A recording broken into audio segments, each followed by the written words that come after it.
Welcome to the regulated power supply part 5. Okay, so in our last video, we ended up with this circuit right here.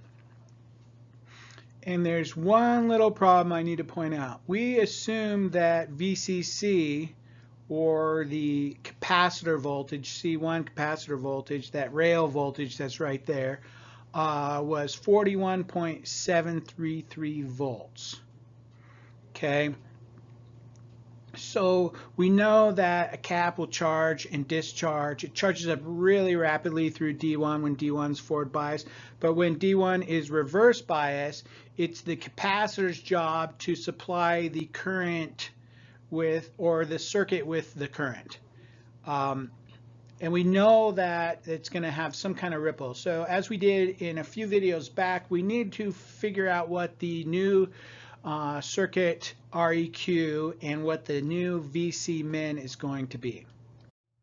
And we know that the I total of the secondary, so you could think of that like when the diode's forward bias, it's the secondary of the transformer that's providing the current.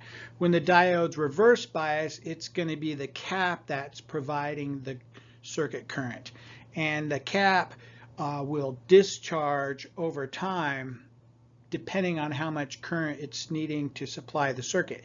So we need to find what the total current need is for the circuit at that point.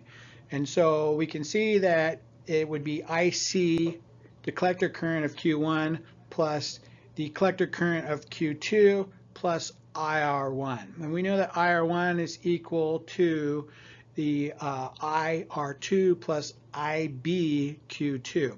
So we're going to add those currents up, and we see that we need a total circuit current of 501 milliamps. So already we can tell this circuit's a lot more efficient than the previous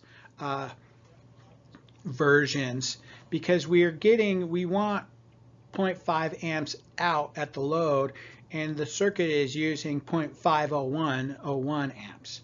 So our regulation part is using 1.01 milliamps basically. And so if we divide that by the 41 or into the 41.733 volts, we get a REQ equivalent resistance of 83.298 ohms. So here's the problem. With that equivalent circuit resistance of 83.298 ohms, we can calculate what the actual ripple voltage is going to be and how far is that capacitor going to discharge during the reversed bias portion of the cycle where diode D1 is reverse bias. And we see that it discharges all the way down to 38.105 volts. Now here's the problem with our circuit A. Our R1 was a non-standard value, and then B, we only really calculated this for 41.733 volts, and now we're looking at it, we realize that our actual ripple voltage is rippling down to 38.105 volts.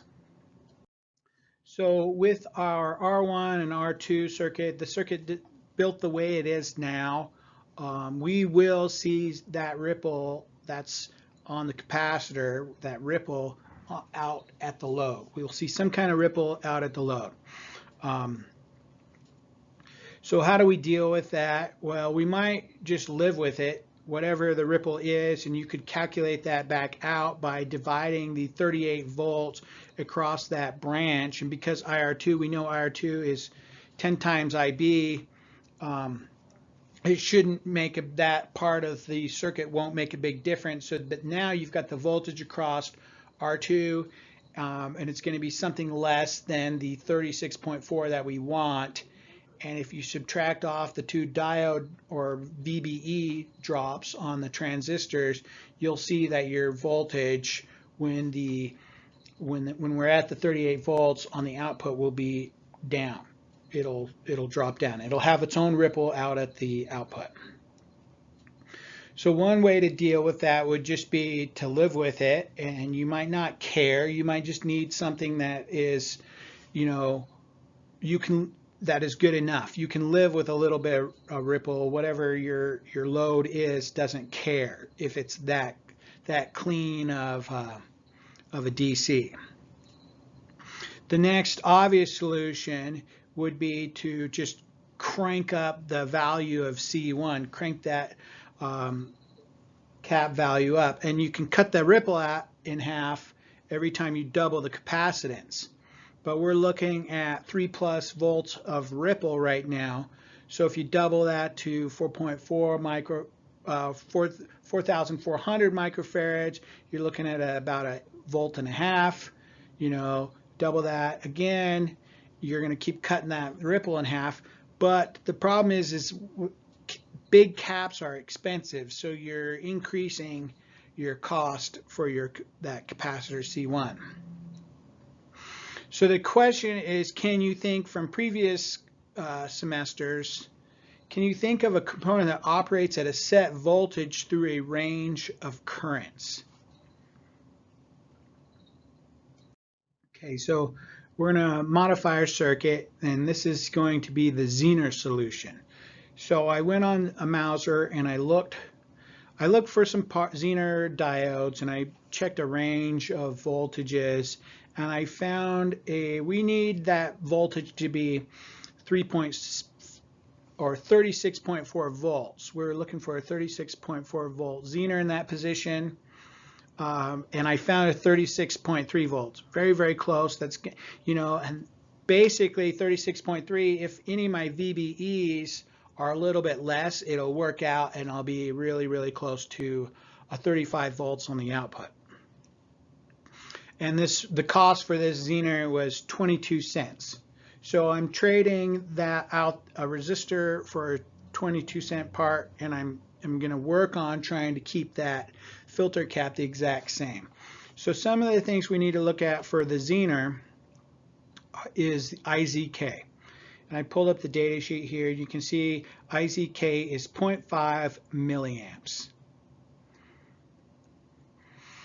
The next specification we need to know is the IZM, the maximum current for that Zener, that you can run through this Zener without causing it damage.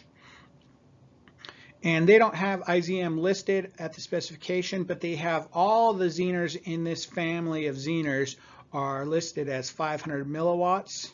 So once I've got the power and I've got the voltage, now I can get to the current. So if I know the max power is 500 milliwatts, now I can divide that power by the VZ, 36.3 volts, and I can get an IZM of 13.774 milliamps.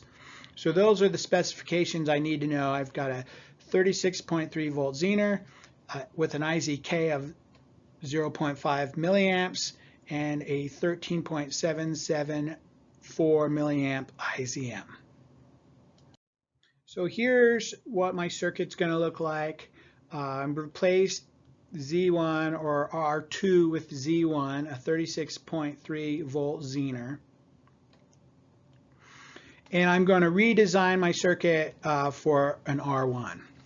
So what I want to do is I want to start, I know that my VC, as long as that branch, I keep that branch current, the IR1, approximately the same as what it was before. I know that my ripple voltage is going to look, my VCC actual, that's what my DC is going to look like up at the top of R1. So what I want to do is I want to say, okay, I want to design at that minimum voltage, at where the base of the bottom of my ripple right here, which was just over 38 volts. So I round down, and that just makes things more in my favor when we actually do the build. And so if I'm going to design with 38 volts at that moment in time, if I want IZ to be at least 2 times IZK, I'm trying to stay away from IZK because I'll lose regulation if I come down to that current. So I'm picking when my voltage is going to be at its minimum, and then I'm going to set the IZ to twice IZK. So if my IZK is 0.5 milliamps, I'm going to set that to 1 milliamp. I know that my IB is still 97.069 microamps. And so now I know that IR1 is those two added together. I've got an IR1 of 1.097 milliamps. And I need to know what VR1 is. VR1 is the 30 at that point in time. It's going to drop, right? It's going to drop to 38 minus the, as long as the Zener stays regulated, it should stay at 36.3 volts. So that gives me a VR1 of 1.7 volts. Now if I divide that by my IR1, I get 1.5495 k ohms. And I'm going to round that down to the next standard value. So now that I've got a standard value in that R1 position, I need to go back. Because my current was really close to the same as what it was before, I know my ripple is going to be about the same coming off that capacitor. But I need to go back and check at my two extremes and make sure that with my new standard value that I'm not violating IZM or IZK on any part of the cycle. So at my main extreme, when the capacitor is all the way charged up, I've got 41.733 volts. If I divide that by the 1.5K, that subtract the Zener voltage divided by the 1.5K gives me IR1. I get an IR1 of 3.622 milliamps. I subtract off the IBQ2, which leaves me with an IZ of 3.525 milliamps. And the question is that less than IZM and greater than IZK? So would that Zener be regulated at that point in the cycle? And the answer is yes. IZM is 13.4 milliamps, so I'm less than that. And IZK is 0.5 milliamps, and I'm more than that. So I'm good on that top part of my cycle. My Zener is going to stay regulated. So we already designed the circuit based off the lower part of the cycle at the 38 volts, but then we changed it to the standard value. So I always like to double check. It should be even better than what it was before. But if we take the 38 volts minus the 36.3, the Zener voltage, divide that by the 1.5K, we get a 1.133 milliamps. Subtract off the IBQ2, leaves us with an IZ of 1.036 milliamps.